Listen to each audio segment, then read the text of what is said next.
Il existe une pièce secrète, une pièce que chaque homme ignore, mais dans laquelle se jouent, pourtant, 80% des batailles qui décident de son pouvoir ou de son impuissance. Ce n'est pas la chambre à coucher, ce n'est pas un restaurant, ce n'est même pas l'espace entre vous deux lorsque vous vous parlez.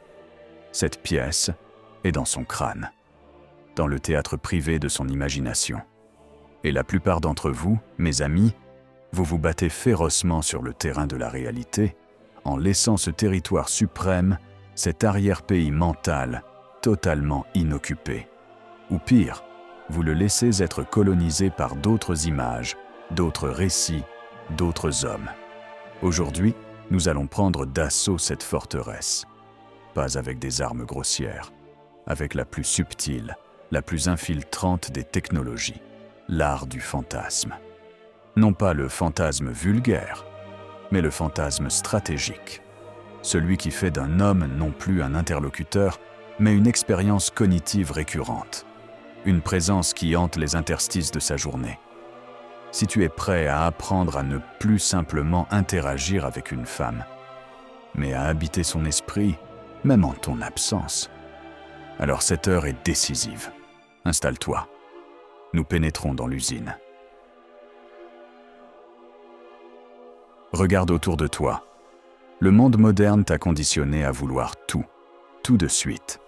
La satisfaction instantanée, le clic, la livraison, la réponse immédiate. C'est le poison de la séduction. Parce que le désir, le vrai désir, ne fonctionne pas comme Amazon. Il fonctionne comme la maturation d'un grand vin. Le processus, l'attente, l'anticipation est ce qui donne toute sa valeur au produit final.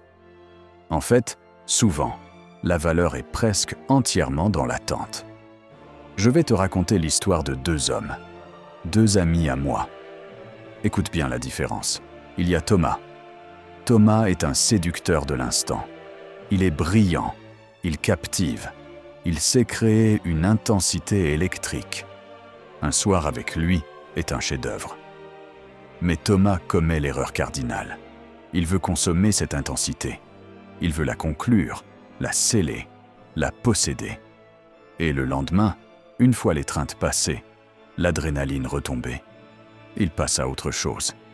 Il a eu son succès. Pour lui, la boucle est bouclée. Et pour la femme, elle a un souvenir, parfois brillant. Mais un souvenir, c'est une chose finie, archivée. C'est du passé. Ça ne pulse plus. Maintenant, il y a Samuel. Samuel pratique autre chose. Une soirée avec Samuel ne se termine jamais sur un point final. Elle se termine sur des points de suspension. Sur un regard qui semble vouloir dire plus que les mots prononcés. Sur une confidence qui ouvre une porte. Sur un couloir obscur, pas sur une pièce éclairée. Sur un effleurement au creux des reins qui s'interrompt exactement au moment où son propre corps se tend pour en demander plus. Et puis, Samuel s'en va. Il se retire. Pas par froideur, avec une sorte de douceur ferme. Comme s'il emportait avec lui le reste d'une histoire dont il n'a révélé que le premier chapitre. Que se passe-t-il dans les heures et les jours qui suivent, dans l'esprit de la femme qui a croisé Samuel? Son cerveau, mon ami, devient un atelier frénétique. Il se met à combler les blancs, à rejouer la scène, à imaginer les dialogues non dits. Qu'est-ce qu'il a voulu dire par cet accent dans sa voix? Pourquoi s'est-il arrêté là? À quoi ressemble l'intérieur de son appartement, dont il a seulement dit qu'il était toujours trop froid? Samuel n'a pas consommé le désir. Il en a été le semeur. Et il a laissé le terreau le plus fertile qui soit, l'imagination féminine, faire pousser la plante. Un fantasme est une entité vivante. Il grandit dans l'obscurité. Il se nourrit d'incertitude. Il se pare des plus beaux atours de l'idéalisation. Et quand Samuel revient, il ne retrouve pas la femme qu'il a quittée. Il retrouve une femme qui a eu une relation intense et prolongée avec l'idée de Samuel. Une idée qu'elle a elle-même, en partie, conçue et embellie. La bataille est déjà gagnée aux 3/4. Machiavel, l'observateur suprême des ressorts du pouvoir, écrivait cela entre les lignes. La crainte d'une répression future maintient l'ordre bien plus efficacement que la répression elle-même, une fois appliquée. La menace d'une force, tant qu'elle reste voilée, est plus puissante que sa démonstration. Transpose. L'anticipation d'une expérience, d'une révélation, d'une intimité, d'une profondeur, est un aimant 1000 fois plus puissant que l'expérience elle-même, une fois qu'elle a eu lieu et est devenue un fait accompli. Le prince qui garde une partie de ses cartes cachées, qui laisse planer un doute sur l'étendue réelle de ses ressources, tient ses sujets ou ses alliés dans un état de fascination et de soumission bien plus grand que celui qui étale tout son arsenal sur la table. Tu dois devenir ce prince, celui dont on anticipe les prochains mouvements avec un mélange d'excitation et de respect. L'homme moyen fait du marketing de supermarché. Il se présente avec sa liste de caractéristiques. Regarde, j'ai ceci, je fais cela, je suis loyal, je suis ambitieux. C'est le CV. C'est la fiche technique. C'est peut-être impressionnant, mais c'est mort. Ça ne laisse aucune place à l'imagination. C'est une page déjà entièrement écrite.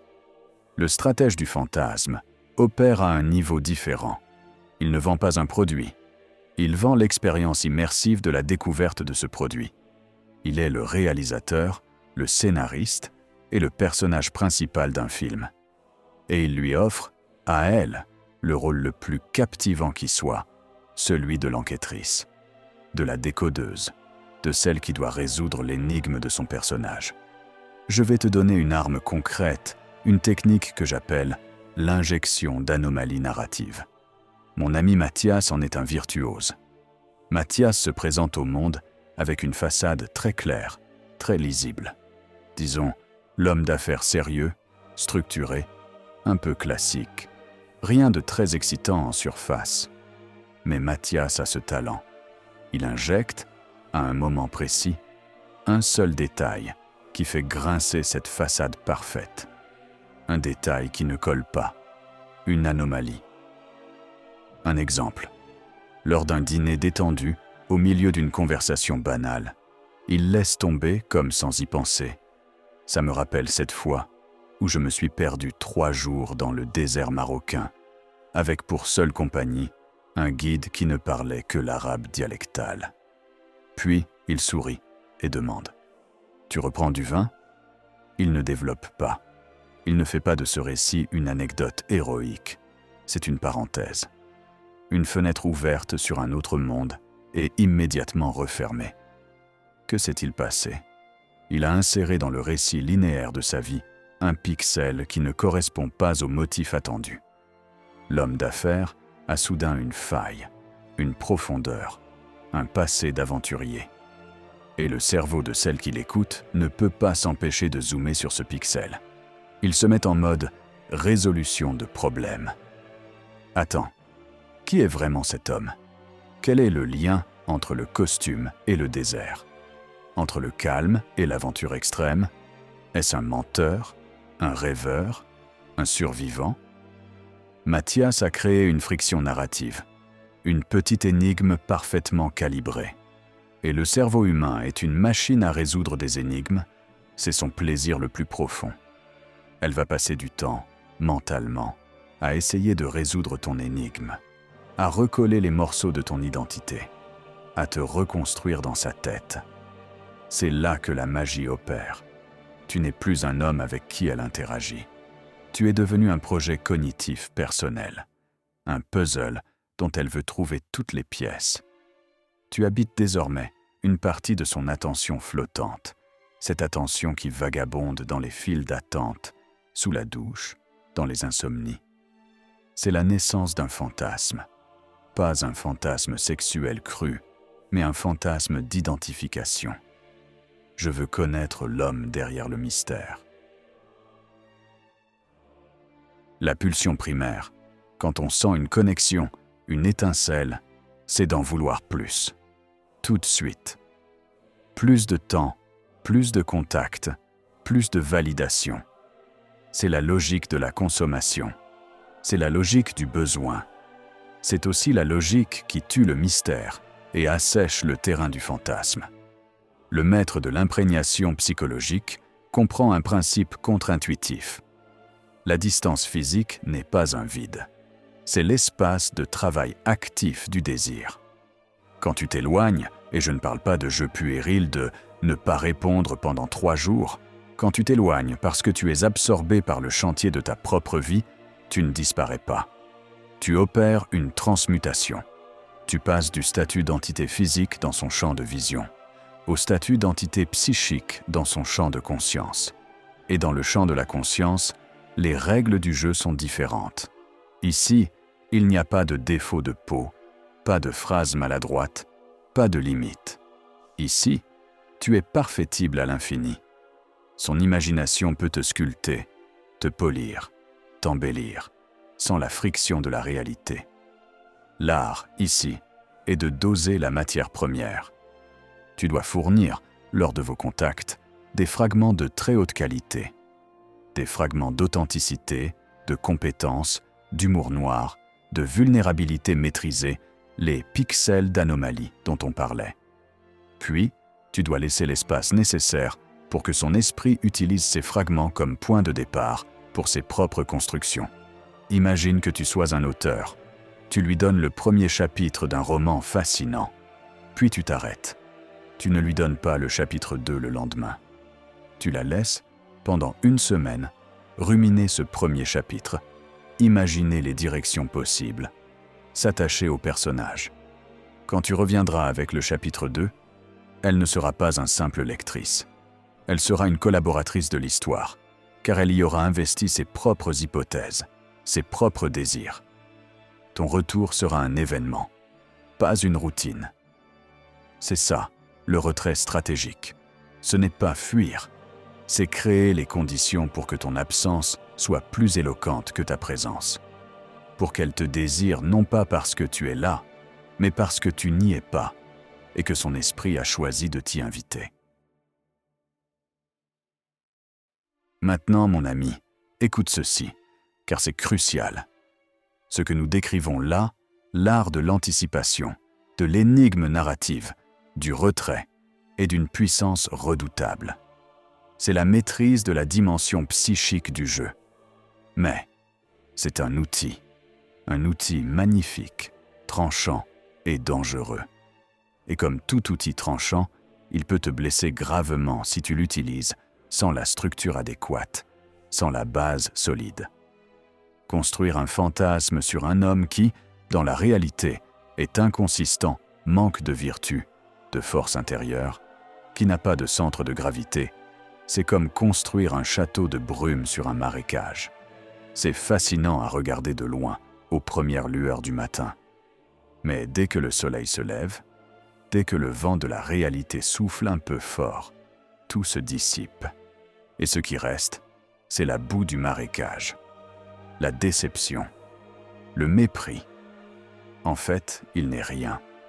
Le fantasme, pour être durable et se transformer en une attraction inébranlable, doit reposer sur une réalité solide, sur le granit de ta souveraineté intérieure, sur le marbre de ton autodiscipline, sur la forteresse de tes propres projets.